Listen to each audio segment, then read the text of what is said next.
तो दोस्तों ये है टिम्मी, सिक्किम की वादियों में बसा एक हरा भरा सपना, जहां हर पत्ता हर हवा की सरसराहट जैसे कुछ कहती हैं। आज मैं निकला हूं एक छोटे से लेकिन खास सफर पर, टिम्मी से रवांगला के बुद्धा पार्क तक, वो भी अपनी हिमालयन बाइक पर।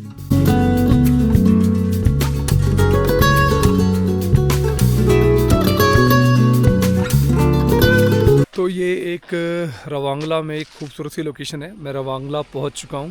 रवांगला में एक बुद्धा पार्क है, वहां जाना है मुझे। और ये देखिए एक खूबसूरत सी अट्रैक्शन, नीचे का व्यू इससे भी ज़बरदस्त है। नीचे आई थिंक कुछ साइट सीइंग है, कुछ एक्टिविटी करने की चीज़ें हैं। ये पिकनिक स्पॉट लग रहा है पूरा। इस खूबसूरत साइट को एक्सप्लोर करने के बाद हमें जाना है बुद्धा पार्क।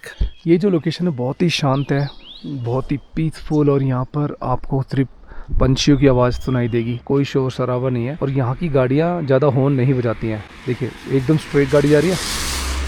और बुद्धा पार्क जो मैं बोल रहा था, ये है वो बुद्धा जिनको अभी हम एक्सप्लोर करना चाहते थे। मेरे को नहीं पता, मेरे पीछे ही बुद्धा पार्क है। भगवान बुद्ध की जो पीछे वाली तस्वीर है, बैक साइड, वो हमारे को दिखाई दे गया है। इसी को एक्सप्लोर करने के लिए चलेंगे यहाँ पर।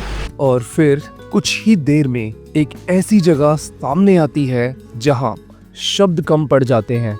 रवांगला का बुद्ध टेम्पल, शांत, स्थिर, और जहाँ आत्मा का परमात्मा से मिलन होता है। सो गाइज, हम पूछ चुके हैं यहाँ पर लॉर्ड बुद्धा की लोकेशन को एक्सप्लोर करने के लिए। यहाँ पर सबसे अच्छी बात मुझे लगती है कि मैंने पूरे सिक्किम के अंदर जहाँ भी ये बुलेट, ये अपनी बाइक लगाई है, और इन हेलमेट्स को मैंने यहाँ छोड़ा है, अभी तक किसी ने कोई ऐसी हरकत नहीं की जिससे मुझे कोई प्रॉब्लम हो। यहाँ चोरी वगैरह नहीं है यार।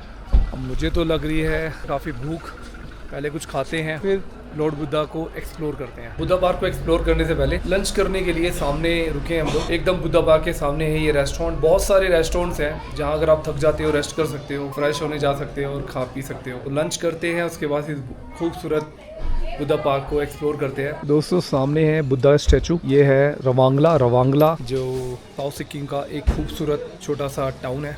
यहाँ से अभी इस फॉग ने पूरे बुद्धा स्टैचू को कवर कर लिया है, और यहाँ पर जादू हो रहा है यार। कभी फॉग हटता है तो सामने स्टैचू दिखाई देता है। एकदम फॉग ने इसको कवर कर लिया है। थोड़ी देर पहले देखो धीरे धीरे करके हट रहा है, धीरे धीरे करके हट रहा है। और यही इधर की खूबसूरती है। ये देखो धीरे धीरे करके हट रहा है।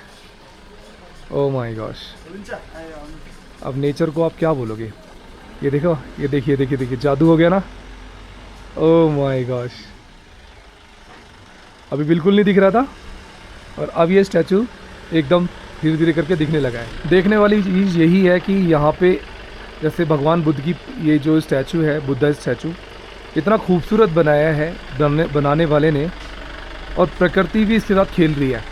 अपनी बाहों में इसको छुपा लेती है प्रकृति, ये फॉग, और उसके बाद एकदम ही गायब कर देगी और एकदम ही इसको फिर विजिबल कर देगी। तो रवांगला के अंदर जब आप आओगे, अगर आपके साथ ऐसी चीज़ें होगी ना, तब आपको पता लगेगा कि कुदरत है क्या। कुदरत एक ऐसा जादू है ना, कुछ भी कर सकती, कुछ भी मिनटों में इंसान को गायब कर सकती है और मिनटों में इंसान को दिखा सकती है। दूर दूर तक ऐसे नज़ारे मैं स्टार्टिंग पॉइंट से देखता हुआ आया हूँ, और भी अंदर जाकर देखूँगा कि अंदर क्या क्या देखने के लिए है। फिर से इनविजिबल हो गया, एकदम ही गायब। भगवान बुद्ध भी हमारी परीक्षा ले रहे हैं। हमें उस चीज़ के नज़ारे जो अभी थोड़ी देर पहले दिखाई दिए थे, बिल्कुल गायब हो गए हैं। और मैं आज इसको कैद करके छोड़ूंगा, इस नज़ारे को कैद करके छोड़ूंगा। भगवान ने चाहा, अगर उनको दर्शन देने होंगे ना तो डेफिनेटली देंगे। जब आप रवांगला में आएंगे तो आपको यहाँ पर इस टाइप के कुछ छोटे छोटे रेस्टोरेंट्स वगैरह मिल जाएंगे। खाना ज़्यादा महंगा नहीं है, 150 से 200 रुपये में आप लंच और डिनर भी कर सकते हैं। ऐसे ऐसे छोटे छोटे फूड कोर्ट्स हैं, होटल है, आपको रुकने की जगह भी मिल जाएगी। यहाँ पर काफ़ी खूबसूरत होटल बना रखा है। तो दोस्तों हम आ गए हैं बुद्धा पार्क के अंदर, जो रवांगला के अंदर है। और यहाँ जैसे ही आप एंट्री करोगे तो आपको इस टाइप का नज़ारा देखने को मिलेगा। एक बहुत ही खूबसूरत लोकेशन पर आ गया हूँ, और यहाँ पर जिस प्रकार की पिक्चर्स बनाई गई है, सच में बहुत ही अच्छी और बहुत ही ज़बरदस्त है। किस खूबसूरती के साथ इन चीज़ों को डिज़ाइन करती है गवर्नमेंट। टाइप के आर्टिस्ट हमारे देश में बैठे हुए हैं, सच में सल्यूट है।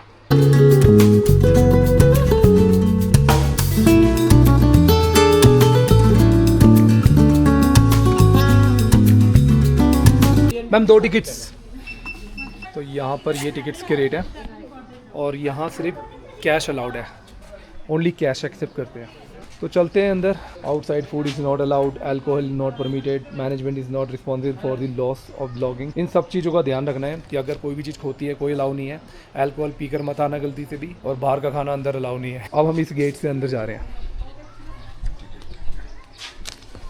यहाँ पे टिकट चेक कराइए, 2 लोग हैं। तो फाइनली हम लोगों ने एंट्री कर लिया बुद्धा पार्क के अंदर, और यहाँ टेम्परेचर कुछ अलग ही है। और भगवान बुद्ध की यहाँ से आप स्टैचू देख सकते हो, बहुत ही प्यारी मूर्ति यहाँ बनी हुई है, बहुत ही प्यारा स्टैचू यहाँ का बना हुआ है। तो गाइस, जैसा कि मैंने आपको बताया कि मैं बुद्धा पार्क के अंदर आया हूँ, रवांगला के अंदर। और ये पार्क जैसे आप एंट्री करते हो तो आपको इन चीज़ों के दर्शन होते हैं यहाँ पर आप ये चीज़ें देख सकते हैं। और आपको कोई भी इन्फॉर्मेशन लेनी है, गाइड वगैरह यहाँ पर अवेलेबल हो जाता है। ये इन्फॉर्मेशन डेस्क। बुद्धा पार्क बहुत ही खूबसूरत जगह है, माउंटेन्स में बसा ये खूबसूरत सी जगह, जहाँ दूर दूर से लोग एक्सप्लोर करने के लिए आए हुए हैं मेरी तरह। और अच्छा खासा क्राउड आता है, लेकिन आज क्राउड इसलिए नहीं कि मौसम थोड़ा सा चेंज है। बच्चों के लिए गाड़ियाँ भी हैं यहाँ पे, किड्स राइड होती है, 100 रुपीज़ लेते हैं, दिख रहा है क्लियर। और बैठने की बहुत सारी सुविधाएं भी दे रखी है। अब इसके बाद आपको दिखाता हूँ, जैसे आप एंट्री करते हो तो यहाँ तो आपको भगवान बुद्ध की बहुत प्यारी सी स्टैचू है, और एक रिक्लाइनिंग बुद्धा, ये देखिए, ये भी एक खूबसूरत सा दृश्य यहाँ पर देखने वाला है। ये आपको या तो थाईलैंड के अंदर देखने को मिलेगा, और ऐसे काफ़ी सारे हैं जहाँ पर ऐसे ऐसे स्टैचूज रहते हैं। ये पिक्चर है रिक्लाइनिंग बुद्धा की, और यहाँ पे लिखा हुआ है कि भैया फूल तोड़ना बिल्कुल मना है, अगर कोई पकड़ा जाता है तो 2000 रुपये फाइन रहेगा। भगवान बुद्ध की स्टैचू को हमने दूर से तो देखा, बहुत ही अच्छा लग रहा है। यहाँ का जो दूर से जो व्यू है ना, बहुत प्यारा लग रहा है। अब अंदर चलते हैं एक बार मॉनेस्ट्री में और एक्सप्लोर करते हैं। भगवान बुद्ध को मानने वाले भारतवर्ष में ही नहीं, पूरी दुनिया में बहुत सारे देश है, इतना तो कोई भी किसी को नहीं मानता। भगवान बुद्ध की कीर्ति हिंदुस्तान से शुरू हुई थी, और हिंदुस्तान के बाद ये इनकी इंडोनेशिया, जापान, इवन रशिया तक में पहुंच गई। और बौद्धिस्ट लोग, तिब्बत, चाइना वगैरह में रहने वाले लोग सब इनको मानते हैं। और ये खूबसूरत सा दृश्य है।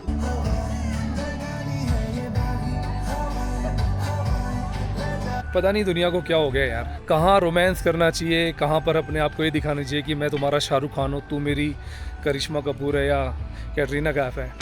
हर चीज़ का अपना एक तरीका होता है। मेरी बात लोगों को बुरी लग सकती है, लेकिन इतना ही बोलूँगा भाई, स्पिरिचुअल जगह है, हर जगह को ज़रा देखो। रोमांस करना है बाहर जाके करो। भगवान के दरबार में आ रहे हो, वहाँ पर आप रोमांस कर रहे हो, वो गाने चला रहे हैं, पैसे कमा रहे हैं। मैं इन चीज़ों के खिलाफ़ हूँ यार। लोग मेरे को, जो रोमांटिक लोग होंगे ना, वो बोलेंगे ये बंदा क्या है। तो जो मेरे दिल में आया, दिमाग में आया, उस समय मैंने बता दिया। बाकी सब चीज़ों के लिए सॉरी, किसी को मेरी बात बुरी लगे तो। मैं आया हूँ बुद्धा पार्क को एक्सप्लोर करने के लिए, और यहाँ अब ये जो नज़ारा है अमेजिंग है भगवान बुद्ध की।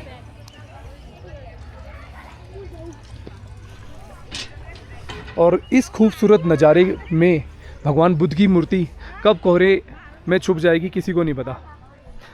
आज भगवान ने मुझे कई बार सच बता रहा हूँ कोशिश की है कि मैं अपने दर्शन ना दूँ, लेकिन लास्ट मोमेंट पे कहते हैं ना, वो अपनी तस्वीर उन लोगों को, भक्तों को दिखा देते हैं।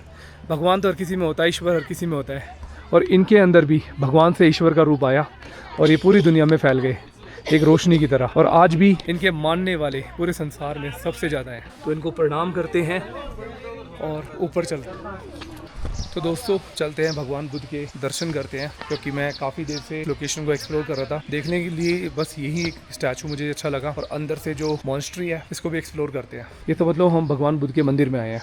यहाँ आकर लगता है कि सफर सिर्फ बाहर का नहीं था, एक यात्रा भीतर भी थी।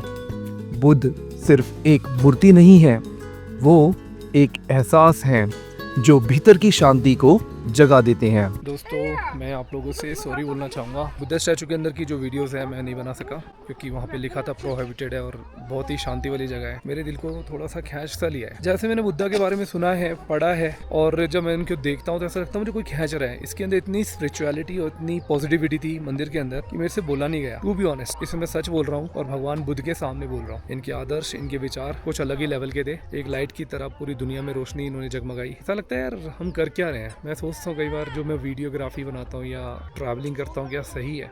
कई बार मैं अपने आप से पूछता हूँ। अब ट्रैवलिंग करने से मुझे जीने का पता लगा है, जीते कैसे हैं, अकेले रहते कैसे हैं, कई टाइप के लोग मिलते हैं, उनके बीच में कैसे रहते हैं। ये दुनिया तो वैसे भी अलग अलग लोगों से भरी हुई है, और जिस माहौल में हम रहते हैं वहाँ से यहाँ पर आके इतनी शांति और प्यार मिलता है। चलते हैं, इस मंदिर को एक्सप्लोर कर लिया है। अब मैं आपसे मिलूँगा अगले ब्लॉग में। अब तक के लिए गुड बाय।